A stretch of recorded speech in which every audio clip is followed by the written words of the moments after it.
अस्सलाम वालेकुम। अच्छा, आज 5 अगस्त है और गोल्ड के एनालिसिस करते हैं कि हमें जो है ना आज इंट्राडे में क्या ट्रेंड चल रहा है और हमें कहाँ से कोई ट्रेड मिल सकती है जिसमें हम एटलीस्ट कोई 100 पिप्स जो है इनको कैप्चर करें। सबसे पहले हम फॉरेक्स सेक्टर में आते हैं और न्यूज़ देखते हैं। तो आज 7 बजे हमारे पास पाकिस्तान टाइम के मुताबिक PMI की एक न्यूज़ है।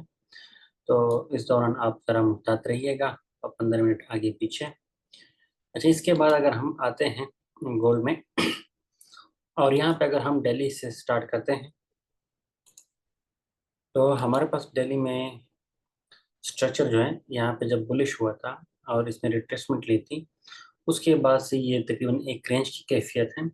रिसेंट जिसने हायर हाई बनाने शुरू किए थे उसमें इसने अपना जो है ना लो ब्रेक किया है, नीचे रिटेस्ट किया है और अब दिल्ली में कोई जो है ना चेंज ऑफ करेक्टर नीचे करने के बाद कोई स्ट्रक्चर वाजे नहीं है कि मार्केट किस तरफ जा रही है। ये जो है हमारे पास दिल्ली में गोल्ड का लो था, इसको नीचे की तरफ ब्रेक करके इसने चेंज ऑफ करेक्ट किया और अभी तक जो है ना इसने कोई वाज़ेह हमें डायरेक्शन नहीं दी। तो स्ट्रक्चर हमारे पास जो चलता है वो ऐसे चलता है, यहाँ से यहाँ तक, फिर नीचे, फिर एक और हायर हाई, फिर हायर लो और फिर हायर हाई। ये बनाने के बाद मार्केट ने इस लो को ब्रेक नहीं करना होता अगर इसने मोमेंटम को बरकरार रखना होता है। और अगर मार्केट नीचे आना चाहती है तो फिर वो इस एरिया को जो ये नीचे है इससे नीचे क्लोजिंग दे देती है, जो कि मार्केट ने यहाँ पे दी। जब नीचे क्लोजिंग दे देती है तो हम इसको चेंज ऑफ करेक्टर कहते हैं। चेंज ऑफ करेक्टर करने के बाद मार्केट जहाँ पे भी जाए, इधर से रिजेक्शन ले, इस पॉइंट से रिजेक्शन ले, हमारे पास 3 पॉइंट होते हैं। ये जो लो होती है प्रीवियस उससे भी रिजेक्शन ले सकता है, जो प्रीवियस हायर हाई होता है उससे भी रिजेक्शन ले सकते हैं और जो रिसेंटली इसने हायर हाई बनाया था उससे भी रिजेक्शन ले सकते हैं। तो मार्केट अभी फिलहाल जो प्रीवियस हमारे पास जो हायर हाई थी या जो 1 का लेवल था तो उसके ऊपर जो है ना ये रिजेक्शन थोड़ी सी अगर आप देखें तो रेड कैंडल बन रही है, तो शायद यहीं से ले रहा हूँ। अब जब तक मार्केट ने नीचे मजीद लो और हाई नहीं बनाया होगा तब तक हम नहीं कह सकते कि मार्केट नीचे जा रही है या ऊपर। हम इसको रेंज ही कंसीडर करेंगे। ठीक है, ये हो गई दिल्ली।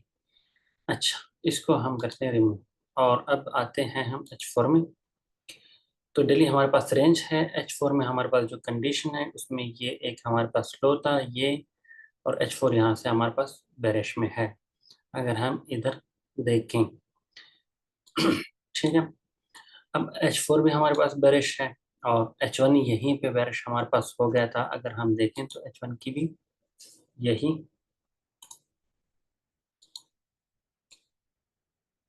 स्ट्रक्चर, ये देखें H1 यहाँ पे और इसमें जो है ना ये लो और ये हाई। तो यहाँ इसको नीचे की तरफ ब्रेक करके मार्केट ने यहाँ से हमें जो है यानी नीचे की तरफ ट्रेंड शिफ्ट किया मार्केट। अब हमने देखना है कि हम ये मार्केट कहाँ पे और जो रिजेक्शन है मार्केट ने फिर यहीं से ही ली है। ठीक है, ये H4 के अकॉर्डिंग स्विंग बनती है। तो ये H4 के अकॉर्डिंग मार्केट ने यहाँ से रिजेक्शन ली है। अब अगर मार्केट इधर कोई स्ट्रक्चर ब्रेक करेगा, जैसे कि ये H1 में हमारे पास लो बन रही है, रिसेंट लो जो हमारे पास H1 में बन रही है वो ये हमारे पास लो है 45 वाला एरिया। तो अगर मार्केट 45 की एरिया को नीचे की तरफ ब्रेक करती है तो फिर हम कंसिडर करेंगे कि मार्केट ने H1 में भी चेंज ऑफ करेक्टर कर दिया और उसके बाद अगर वो ब्रेक स्ट्रक्चर भी करती है तो फिर ये सेल साइड में शिफ्ट हो जाएगा। फिलहाल H1 जो है बुलिश है, रिट्रेसमेंट के बाद यहाँ पे पता चलेगा कि मार्केट क्या कर रही है। और यही एरिया हमारे पास H1 में लास्ट सपोर्ट है। ट्रेड देखने के लिए हमें जो इम्पल्सिव मूव होती है उसकी बाद की जो ऑर्डर ब्लॉक या कुछ होता है उसके ऊपर हमें देखना पड़ता है। तो इम्पल्सिव मूव हमारे पास मार्केट यहीं से मार्केट डायरेक्ट ऊपर गई थी, यहाँ पे एफईजी चोट हमारे पास रह गया था। तो ये जो एरिया है हमारे पास ये रेड कैंडल की बॉडी को लेके उसकी वीक तक जो H1 की है, ये हमारे पास एक बाइंग जोन है। यहाँ पे अगर हमें कोई कंफर्मेशन मिलती है तो हम यहाँ से बाय करेंगे। ये जो नीचे मैंने आपको ड्रा करके दिया है, ये स्ट्रक्चर के लिए है कि ये लास्ट सपोर्ट है जब तक मार्केट इसके ऊपर ऊपर है। ये चलो इसको हम हटा देते हैं और यहाँ पे मैं लाइन लगा देता हूँ। जब तक मार्केट इस लाइन के ऊपर ऊपर है, कैंडल ऊपर क्लोज करता है, तब तक हम ये कंसिडर करेंगे कि मार्केट बुलिश है और वो यहाँ से ऊपर जा सकती है H1 के अकॉर्डिंग। ठीक है। और ये हमारे पास जो अभी जो मार्केट अगर यहाँ से मार्केट को जाना चाहिए, जो फर्स्ट अटेम्प्ट होता है या हमें ऑर्डर देखना चाहिए, तो वो हम यहाँ पे देख सकते हैं। एसएल हमारे पास जो होता है वो सिक्योर जगह ही नहीं, इसमें नीचे बॉटम के ऊपर भी रख सकते हैं, इस वीक के नीचे भी रख सकते हैं। तो इस तरह जो है ना हमें थोड़ा सा गैप देके उसको रखना होता है, जो रिसेंट नीचे करीब करीब जो रेजिस्टेंस होती है उसके ऊपर हमने इसको रखना होता है। अब H1 में हमारे पास ये स्ट्रक्चर बन रहा है। M15 में अगर हम देखें तो M15 में भी जो है मार्केट के पास जो लेवल बन रहा था उसको पहले ब्रेक किया, ये M15 का था, इसको मार्केट ने ब्रेक किया और ये अब जो है ना H1 का जो है ना ये स्ट्रक्चर, इसको अब हम देखेंगे। अगर हम बात करें M15 की, जिस तरह की मैं आपको बता रहा था कि H1 बेरिश में शिफ्ट हो सकता है अगर 45 से नीचे क्लोज कर दें, तो ये यहाँ पे हमारे पास M15 बेरिश हो चुका है। ठीक है। अब हमारे पास डे उसने चेंज ऑफ कैरेक्टर किया है और दिल्ली में, और H4 में जो है हमारे पास वो बेरिश स्ट्रक्चर स्टिल, और ये H4 की जो बेरिश उसने चेंज ऑफ कैरेक्टर किया था तो उसका रेजिस्टेंस भी जो है ना या रिट्रेसमेंट भी उसने ली है और मार्केट दोबारा नीचे वहीं से गिरी है स्ट्रक्चर के पॉइंट से। अब हमारे पास जो हम अगर बेरिश का इंतजार करेंगे या कहीं की मार्केट बेरिश में जाएगी तो उसके बाद हमारे पास M15 होता है। M15 हमारे पास बेरिश हो चुका है। अब H1 रहता है, जब H1 बेरिश में कन्वर्ट हो जाएगा तो हम कहेंगे कि मार्केट H4 में, H1 में, M15 में सब टाइम फ्रेम में जो है ना अब बेरिश है। तो फिर हम उसमें बेरिश की इंक्रीज देखते रहेंगे जब तक कि कोई स्ट्रॉन्ग सपोर्ट दिल्ली में हमारे पास नहीं आ जाती। तो ये है एनालिसिस। अभी फिलहाल हमारे पास यही एक पॉइंट है, इसी के ऊपर हम देखेंगे बाइंग, और अगर मार्केट नीचे इसको ब्रेक करती है तो फिर इसी पॉइंट के रिटेस्ट के ऊपर हम सेलिंग देखेंगे। ठीक है।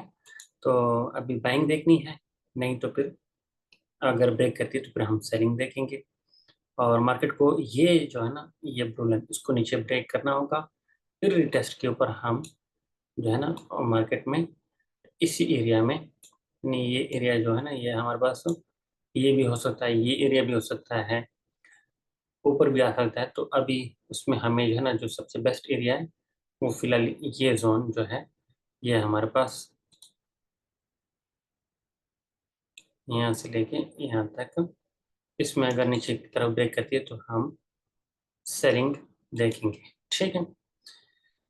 ये हो गया अभी H1 में अगर हम देखें क्योंकि स्ट्रक्चर H1 का है। और अगर अगर अगर, अगर हम्म, इसके अलावा हमारे पास फिलहाल कोई इसमें ऐसी खास मूवमेंट नहीं है। अम, तो बस यही है आज के लिए। अगर ये ऊपर यहाँ से हमें बाइंग मिलती है तो हमारा जो है ना हम एटलीस्ट इसको यहाँ तक होल्ड कर सकते हैं, और फिर जो है आपको जो है ना उसको ट्रेड को जो है ना खुद अपने लिहाज से मैनेज कीजिएगा। इसमें जो है ना रिस्क आपने 1% से ज़्यादा नहीं लेना, और डेमो प्रैक्टिस करनी है। ये एजुकेशनल चैनल है। तो फिलहाल के लिए गोल्ड के एनालिसिस है। बीटीसी की तरफ अगर हम आते हैं तो बीटीसी में हमारे पास थोड़ा सा हम ये नीचे वॉल्यूम को बंद कर दें, मार्केट को भी फ्रेश कर देते हैं, बल्कि ठीक है थोड़ा सा इनको हम देखते हैं। एच फोर में मैंने काफ़ी दिन पहले आप लोगों को एनालिसिस करके दी थी। हम्म, ये सेलिंग का मैंने आप लोगों को बताया था, माशाल्लाह से काफ़ी खूबसूरत सेलिंग आई है। मैं खुद BTC को ज़्यादा ट्रेड नहीं करता। मैं अक्सर जो है गोल्ड में इंटरेस्टेड रहता हूँ। तो ये हमारे पास BTC का है। BTC में मार्केट ने इस एरिया को ब्रेक किया तो मज़ीद अब अगर हम H1 में देखें, H1 में क्या स्ट्रक्चर हमारे पास बन रहा है। लो बनाया मार्केट ने, फिर इसको रिट्रेस किया है। अब दोबारा जो है यहाँ पे रेंज, मार्केट ने फिलहाल रेंज बनाई हुई है। अगर हम देखें, नीचे जा तो सकता है, और नीचे सपोर्ट ये टेरी है यहाँ पे, यहीं से फिर आप लोग बाइंग देख सकते हैं। फिलहाल जो है मेरे ख्याल में बाइंग रिस्की है बड़े टाइम फ्रेम्स को देखते हुए, एटलीस्ट कम से कम H1 को और इन टाइम फ्रेम्स को। ये हमारे पास एक रेजिस्टेंस का एरिया, इनको पहले मैं इधर साइड पे कर दूँ, थोड़ा सा क्लियर करते हैं स्ट्रक्चर को।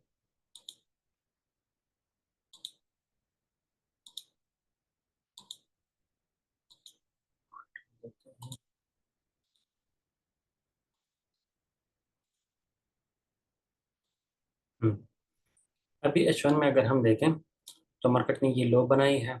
लो के बाद ये लास्ट सपोर्ट है मार्केट में, और इसको टेस्ट करने के बाद मार्केट नीचे जा रही है। नीचे जाने के बाद अब हमारे पास मार्केट में ये एरिया है, ठीक है, और इस एरिया के ऊपर आप लोग को सेलिंग देख सकते हैं। और सेलिंग देखते हुए जो है ना आपके पास एटलीस्ट,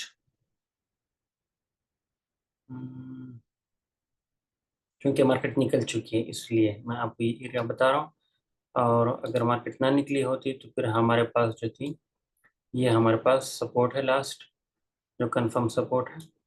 तो जब तक ये ब्रेक नहीं होता तब तक हम कहेंगे कि मार्केट H1 में हमारे पास बेरिश है।